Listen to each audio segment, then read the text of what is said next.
So what's going on guys, Kades here and welcome back to a brand new video. For today we will look into the best free-to-play MMO tier list in 2024.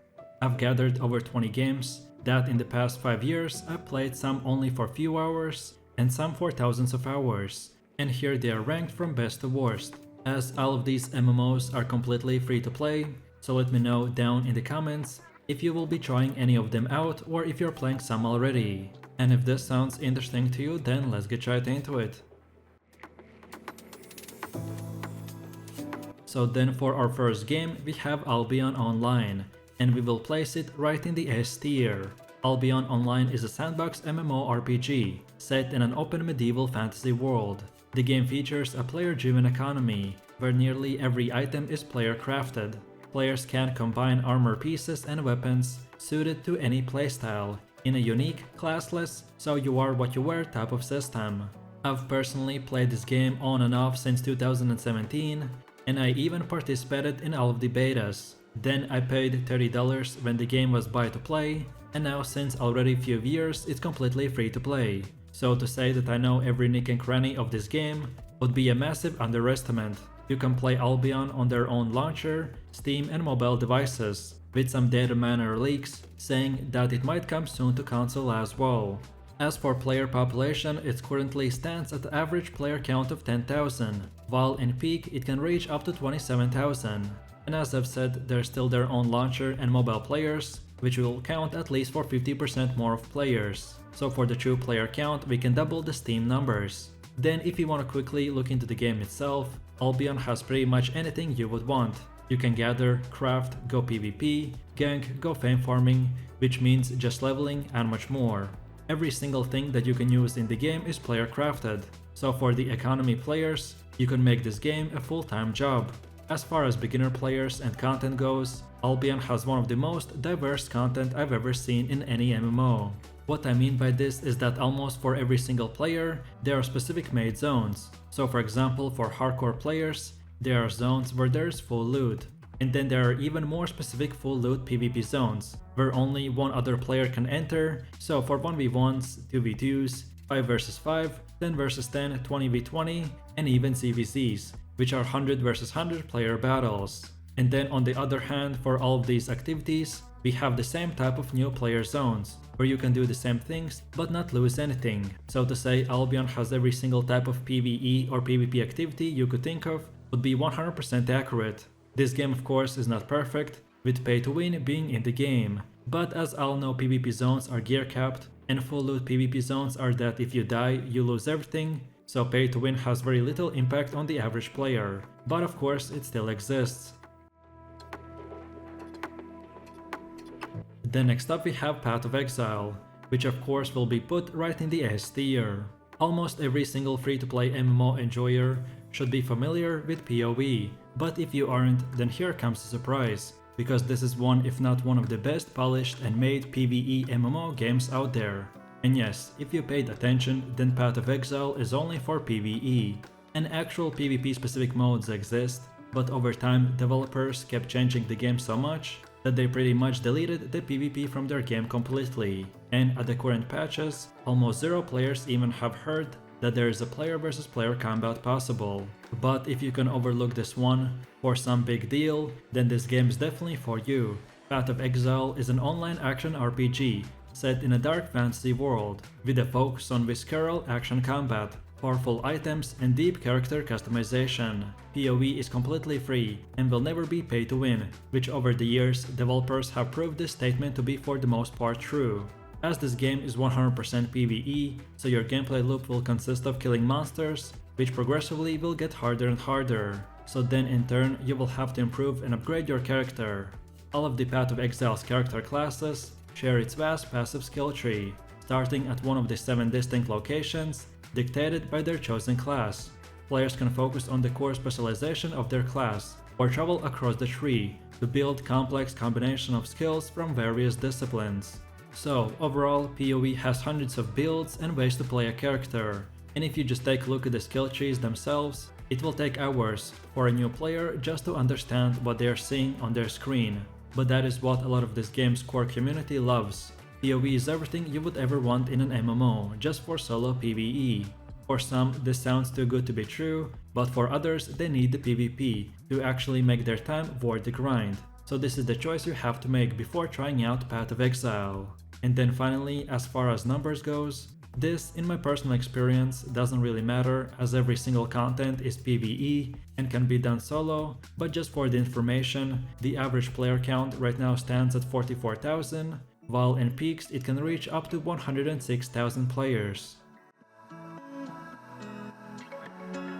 So then for the third game we have Guild Wars 2, which we will place right next to the PoE.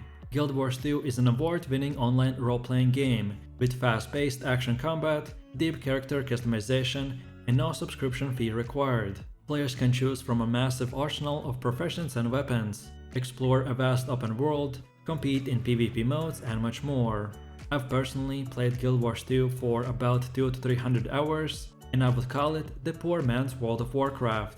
Some people may find an offense to it, but that is just my opinion, which I actually would consider as a compliment. Guild Wars 2 has very similar complexity to World of Warcraft, which some players really have got used to. If PoE was a bit too hardcore for you, then Guild Wars 2 may be the perfect balance. This game was released in 2012, so the in-game graphics should not amaze you, but neither punish your experience. This MMO is one of those games which you can play, leave for 6 months and play again, and have not missed almost anything, because it's very casual friendly, which like per usual may be a con or pro depending on the player. If you are a new player, then this game will definitely offer you hundreds upon hundreds of hours of content, and this game has no pay to win, except that you have to pay for expansions. The same as with WoW, you get flying mounts, bunch of PvE and PvP modes, with dungeons, PvP arenas, open world PvP, PvE puzzles, parkour, and much more. If I would have to summarize Guild Wars 2 in few sentences, it would be that story is B+, lore is A, combat is A+, class design is A, open world content is A+, in-game, which is instant content, is B, payment model is A, and quality of life systems is C. This game is fantastic for its price, especially for casual players. But the game lacks polish and also basic features, which you may find in any other MMOs, such as a queue system for dungeons and raids. And lastly, we have the player numbers, which stand at 3,000 average and 5 to 6,000 at peak times. In my personal experience, these numbers are not great, but only will impact the endgame content and few PvP modes, so you will just have to wait a bit longer or have to make a pre-made party. So then moving over to the last and final S-tier free-to-play MMO, and it is Lost Ark. Some viewers may be surprised about this game, as it is known to be very heavy pay-to-win, but as it's very similar to PoE, so Lost Ark is all about PvE, then pay-to-win only removes some of the grinding, which is for me a fine trade, for a fun and polished free-to-play MMO. Lost Ark again is one of those games where I've put 500 hours or more, as few years ago I was covering this game daily, so I'm pretty much familiar with every single build and in-game design that there is. In a quick summary, Lost Ark is an MMORPG, and to be more specific, it's an isometric MMO with ARPG elements. Think of Diablo 4 or Path of Exile, add a bit of League of Legends combat, and this is what we get. If you see this game for the first time, you may be put off by the isometric style, but don't worry about it, because this is a highly polished experience. The combat is punchy, it has a weight to it and very satisfying. Heavy hitting classes like the Artillerist use rockets, barrages and turrets to destroy waves of mobs. Or perhaps you would like to use a slick and highly mobile class like the Deadblade that will dash and slice their way through elites and bosses. Even if you're not a big fan of the games like Path of Exile, then Lost Ark is still worth few minutes of your time, because the sound design, visuals and impactful mechanics of each class are really at the top of the charts. For me personally, PoE is a bit too hardcore and extreme, so Lost Ark really has its nice balance, where again it's mainly 99% PvE, but with a lot of less complex skill systems and learning curves. But with that said, Lost Ark does have a bit of PvP community, which are like 1% of the whole player base, so to say that it's 100% PvE would be wrong. But by PvP I mean a single 3v3 arena, where the queues depending on your server may be from 10 to 20 minutes. The biggest two problems with Lost Ark, and why it's not even more popular, is pay to win and the bots. So let me explain. Lost Ark is the most pay to win from all of these S-tier MMOs, because you can buy every single thing in the game, and as it's PvE mainly, so there are players who spend 50 hours and hundreds of thousands of real life money, and then there are other players with 1000 hours or more that have spent no money whatsoever, and they won't still ever achieve what the pay to win player has. Of course, again, it's PvE only, so how much you can tolerate, it's up to you.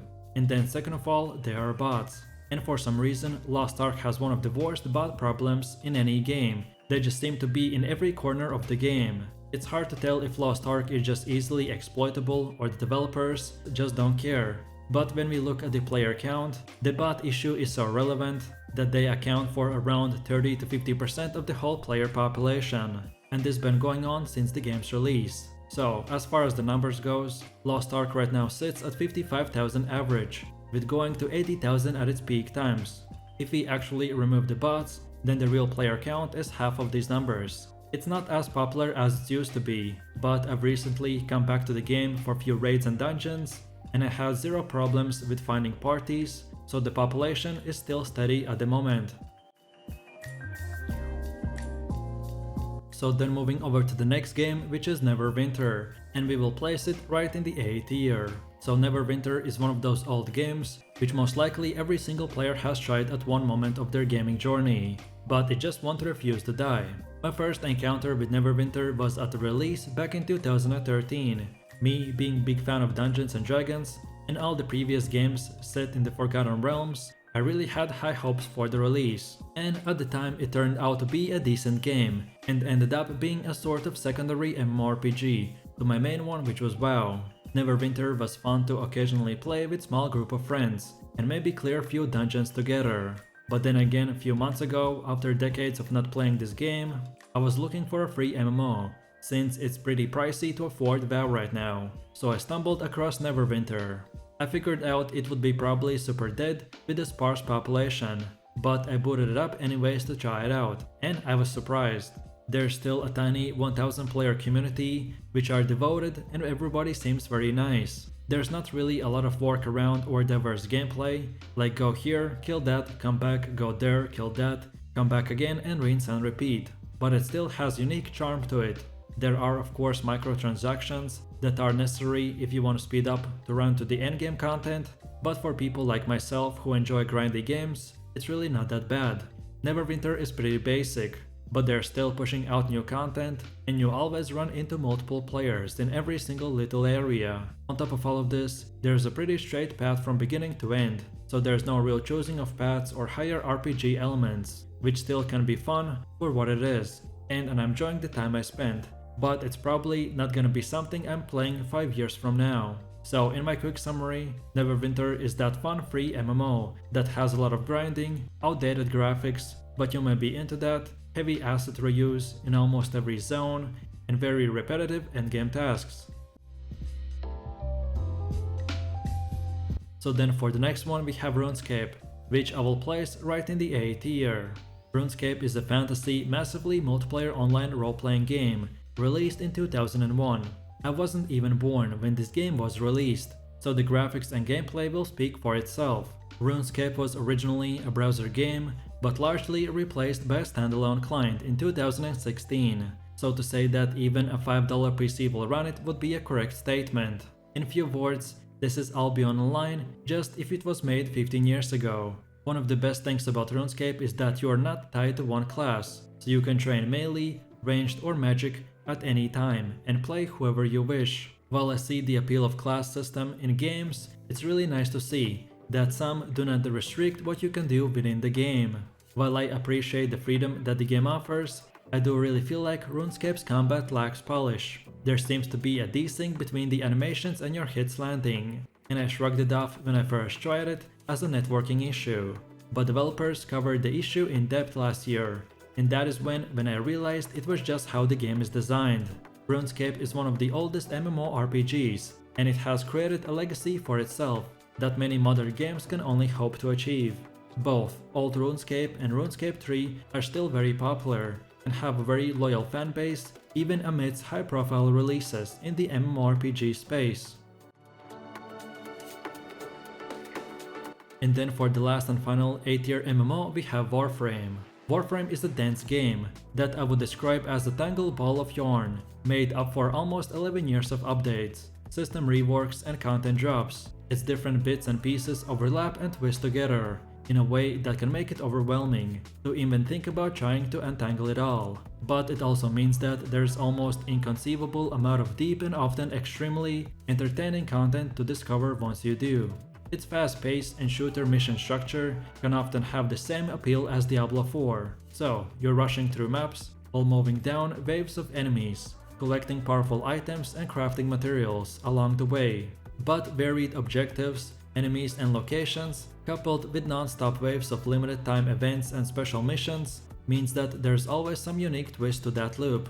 As well, by being constantly pulled to so many different ways, makes the Warframe a notoriously difficult game for new players to get into. Even after dozens of hours, it can be hard to make sense of what mission should you be completing, and what item should you be trying to collect. This is, for better or worse, a game that you're going to need a wiki to play, as nearly all of the info about where exactly to find specific crafting components or blueprints isn't directly available in the game.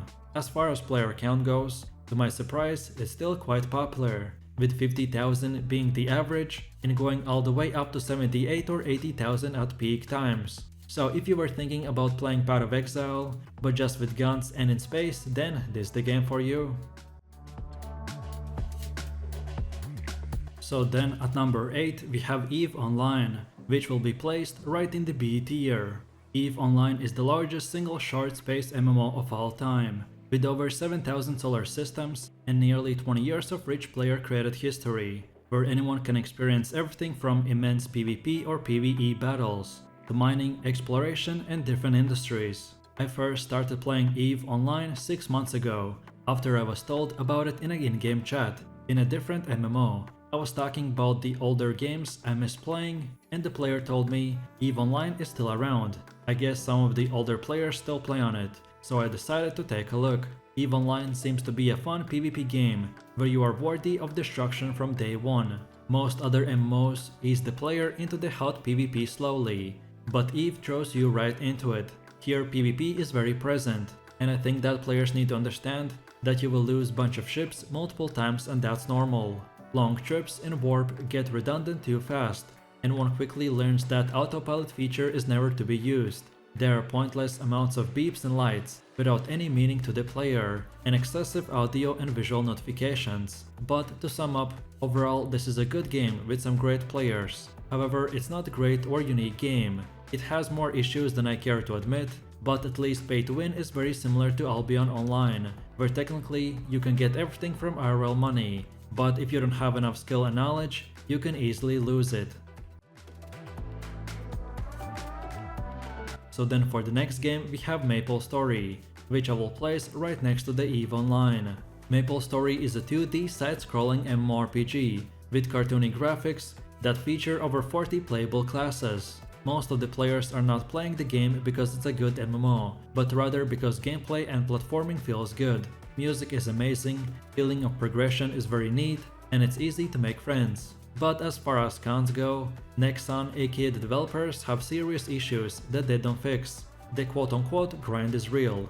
So for example, I have over 300 hours in, and I still haven't got to the hardest bosses. And finally, this game is very basic. So you press a button, kill a monster, get a reward and rinse and repeat. Maplestory is a game once brimming with a charm and adventure, but now languishing in the shadows of its former glory. While its still whimsical lore and engaging combat mechanics still offer moments of enjoyment, the game's potential has been squandered by years of neglect and mismanagement. Players returning to Maplestory after an absence may find themselves overwhelmed by the flood of rewards and incentives, which at least for me diminished the sense of accomplishment and progression. The game's mechanics, once balanced and rewarding, now feel distorted and diluted by excessive handouts and pay-to-win schemes. Then for our 10th MMO on this list we have Star Trek Online, which gets to be placed right in the B tier. Star Trek Online is a really good game, best Star Trek game available today. If you're not a fan of Star Trek, then you will most likely grow tiresome of the game, but for fans of the TV shows, get ready for an engaging experience. There are many different ships to choose from, customizable gear, and many more positive aspects of the game. Star Trek Online is free to play, but like everything else in life, if you want to go ahead, you have to do what some are not willing, which is spending cash to purchase upgrades. Graphics are not the latest and sharpest, but they're not horrible either. If you love Star Trek, then you must try this game for sure. But after 14 years, the game has been ruined by lazy devs and overall poor project management. Got it and stitched back together after so many times, the game is really fun up until a point, and then the cracks really start to show. Stories with dead end, advanced abilities that don't quote-unquote work as advertised, and a microtransaction store that would make you wonder why there aren't more games for Star Trek fans, because apparently they've got nothing but time and money to spend on video games. After you finish the most of the initial story, which for sure I would recommend for a Star Trek fan, the game gets a little loose with storyline and just comes off like insert an average modern sci-fi junk. Much like the Marvel's Adventures, the rest of the game, besides the story, just feels like an amped-up commercial to sell you more of their products just for now for the low price of $17 a piece. Then for the next MMO we have Honkai Star Rail, which I will place right in the B tier.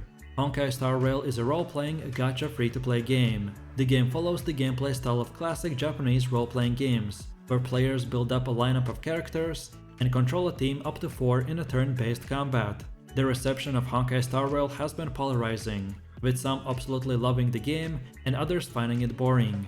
If you are on the fence, then here are the strengths and weaknesses that the game can offer. First, let's look into weaknesses. In the first few days of playing, the battle system is very simple: attack, shield and heal. The complexity does not appear until much later in the game, where you have to manage your action points and save up ultimates for the right enemies. There's definitely more in store for the battle system, but it's definitely not apparent in the early endgame. Luckily, with the 2x speed modifier, the turns are fast enough that it feels like a rhythm game, rather than a turn-based one. Meanwhile, the game story does not hold your hand. In the intro alone, 6 different organizations are mentioned, plus a bunch of sci-fi fantasy words, so it's up to you to figure out what's happening. Which brings us to the most controversial strength of Honkai Star Rail. There's a massive number of NPCs, interactive items, and unmarked quests hidden in each map. There's a lot of charming interactions and ridiculous jokes that make each location feel very alive. So if you're that type of player that likes rummaging around all the alleyways of dense, maze-like cities, then this is the perfect game for you. But on the other hand, if you're that type of gamer that wants a skip button for the dialogue and you will rush through the main storyline, then you will probably not like this game. And then for the last and final B-tier game, we have Genshin Impact.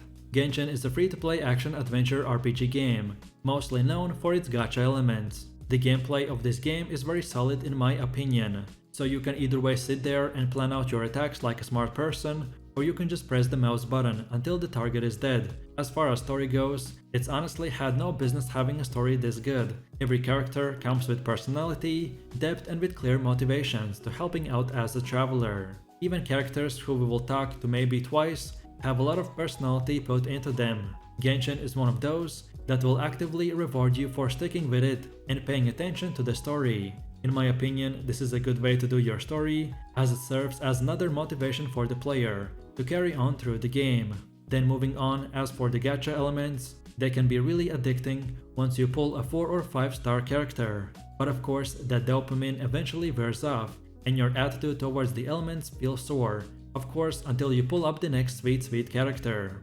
Personally, I don't have much to say here, it's just gambling, but it's still a decent part of the game. So then moving over to the C tier, and the first MMO that gets to be in here is the Tower of Fantasy. Tower of Fantasy is a free-to-play open-world action role-playing game, and initially it was marketed as the Genshin killer. And in my opinion, developers shot themselves in the foot by trying to market this game as not a new experience, but rather than just a superior version of Genshin, which, spoiler alert, it's not. I will not go over again what gacha games are and how they work, as most of the players either play Genshin or Tower of Fantasy, so this time I'm just going to compare them and let you choose which one you like better. Genshin is an open world fantasy one-person RPG. However, Tower of Fantasy is an open world sci-fi MMORPG.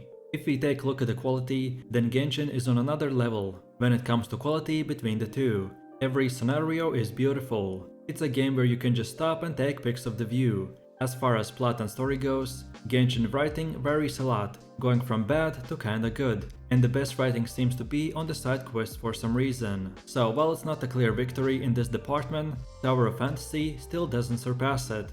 At best it stays just near it. But then when it comes to the quality of the voice acting and movement during plot scenes, Genshin wins. Plus Tower of Fantasy plot kinda feels rushed. In the end, Tower of Fantasy isn't too bad. It's not really good at anything, but at least open world MMORPG gacha is still enough of a specific niche, and Tower of Fantasy is one of the better games at doing that. I wouldn't really recommend to try this game over Genshin, but if you're out of fresh gacha content, then this game is not the worst pick. However, unfortunately, it will fall off even harder when you compare it to Genshin Impact. Perhaps a lot of the negative reception it has received is precisely because people are playing expecting superior Genshin, rather than playing for a new MMORPG of lower quality.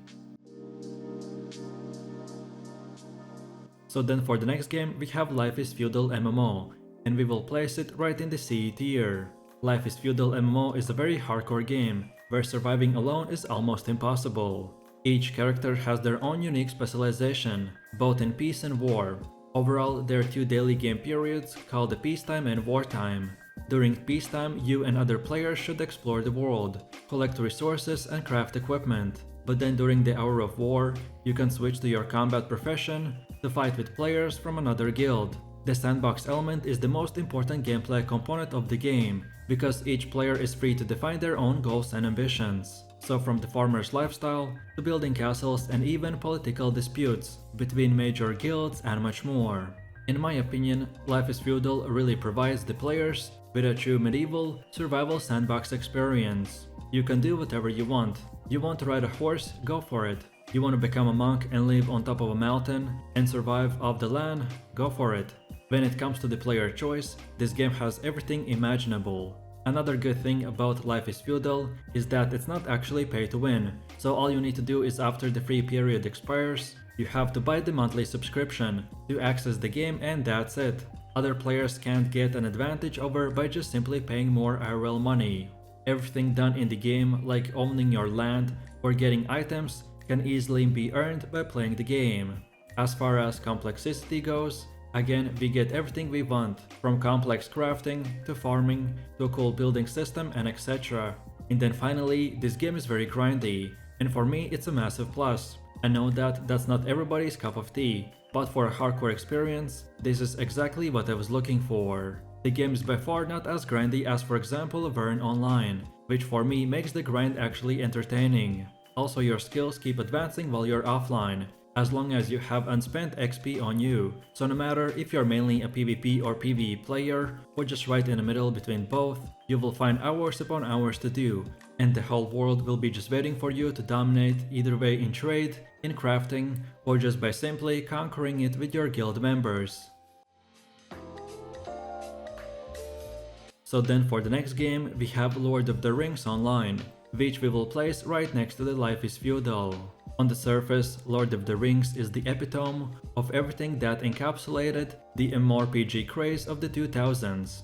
You can find a quest giver, accept their quest, go out and do the quest, often by just killing X number of boars or bears, or finding however many other monsters, and then returning to the starting point, hopefully with a slightly better piece of equipment, or at least with some nifty consumables. While I have a lot of respect for free-to-play games as detailed and sprawling as Lord of the Rings, don't expect it to stay free forever. It's hardly an issue at the beginning of the game, when Lord of the Rings store icon is ever so present on your screen, but everything behind it is a luxury. Keep leveling up and you will explore new areas, fight new often reskinned monsters, and complete more quests, just to keep gaining XP and progressing through the game. However, a lot of the mid to high level areas are locked behind the paywall. What I recommend for most players is to skip the microtransactions, and if you're enjoying the game, just pay the monthly membership fee instead. It will unlock basically all the essentials you need. So overall, Lord of the Rings Online is a product of its time. That time was 16 years ago, but it's still good enough support to keep it running and receive some cool new updates. If you're a Tolkien fan who wants to experience the Middle Earth from just off to the side of the Fellowship of the Ring, or you just missed the way mouse and keyboard MMORPGs used to feel, then Lord of the Rings is probably worth a shot. And then for the last and final C-tier MMO, we have FK Journey. FK Journey is the successor to the popular FK Arena that millions of players have already played. And this release brings the new element, the ethereal fantasy RPG, with its distinctive visuals, interactive gameplay mechanics, and added dimensions with its side-scrolling elements.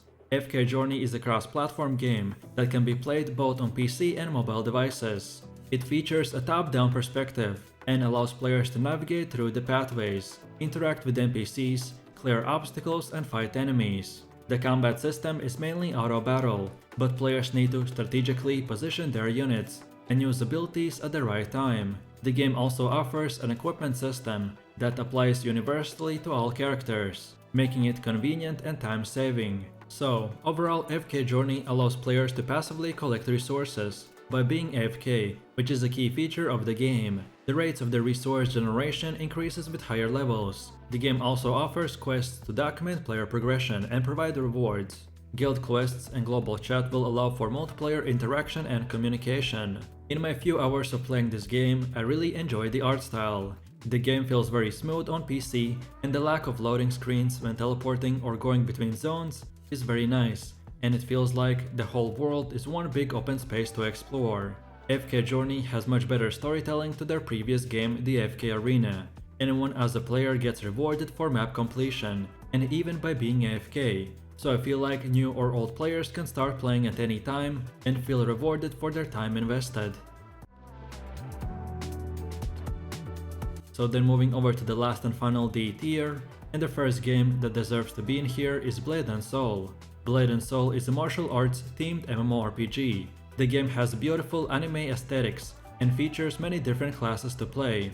There are a bunch of dungeons available for players to complete, along with difficult quests and other activities for players to participate in. The game also has a focus on fast-paced PvP, which is split into world PvP and arena PvP. The population in Blade & Soul has been in decline over the recent years, with many players jumping ship to the other games. However, it still has an active core of players, and the game is updated frequently with the new content and events. As far as pay-to-win goes, there are pay-to-win elements in Blade & Soul, which have been a big source of controversy. The game has been dubbed pay-to-win by many players, as the paid cash shop items can provide players with a significant edge over non-paying players. So overall, Blade & Soul definitely isn't a game for everyone, but if you're a fan of martial arts games, it's one of the best MMOs out there. As this game is free to play, so I for sure at least recommend to try it out, because of its unique art style and fast-paced combat system.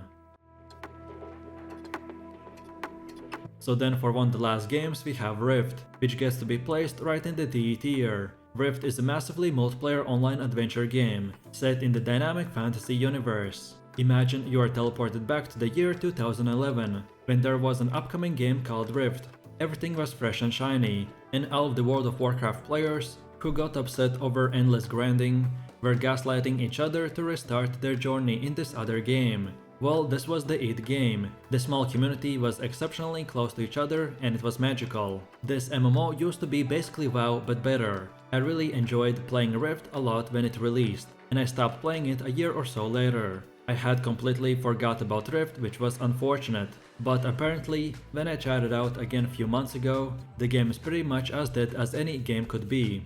I really can't stress this enough, but Rift developers turned this once legendary MMO into a lifeless cash cow, as they fired the majority of their original dev team, leaving only a handful to keep it running. It really is better just to shut down the game and let the fans revive it as a private server, because at least then, there would be people working on it that actually care about the game. Microtransactions are rampant in Rift. Everything can be bought with real money, including but not limited to gear, armor and weapons, mounts, cosmetics, and many of these things can be only purchased with real money. So you could easily spend $1,000 on armor and mounts, and probably not even own all of them. And then for the last and final D tier game, we have Raid Shadow Legends. Raid Shadow Legends is a mobile role-playing game that is available on PC as well. With about 100 hours under my belt, this is one of those games I wish I could give a mixed recommendation, as it is a pay-to-win game that has heavily predatory and targeted pay-to-win elements. You absolutely can play without spending, but prepare for a long grind. You also have to meticulously plan events in order to reach the top prizes without spending. You do get a good several hundred energy when completing daily quests, but outside of that, you gain 1 energy every 3 minutes, so it will take 5 hours to fill completely. And a single dungeon can take 40 energy when you can complete it in 7 seconds. It's about 5 hours of waiting just to play for 21 seconds. There is a decent amount of things to work towards, unlock, and it's certainly fun. I do recommend this game if you have time and are prepared to put in effort, but don't expect to win any tournaments or be on top of the leaderboards, as you're always grouped up with whales, and that's about it. So I really do appreciate everyone for watching, guys, and I hope you enjoyed it. If you have any suggestions, feedback, or maybe you would place a different game in this tier list, then you're feel free to leave your comments in the comment section down below. And while you're doing that, please click like, subscribe, and enable that notification bell, so this way you could support the channel and not miss any more amazing content. With all this said, you have an amazing day and I will see you in my next video, so take it easy, peace.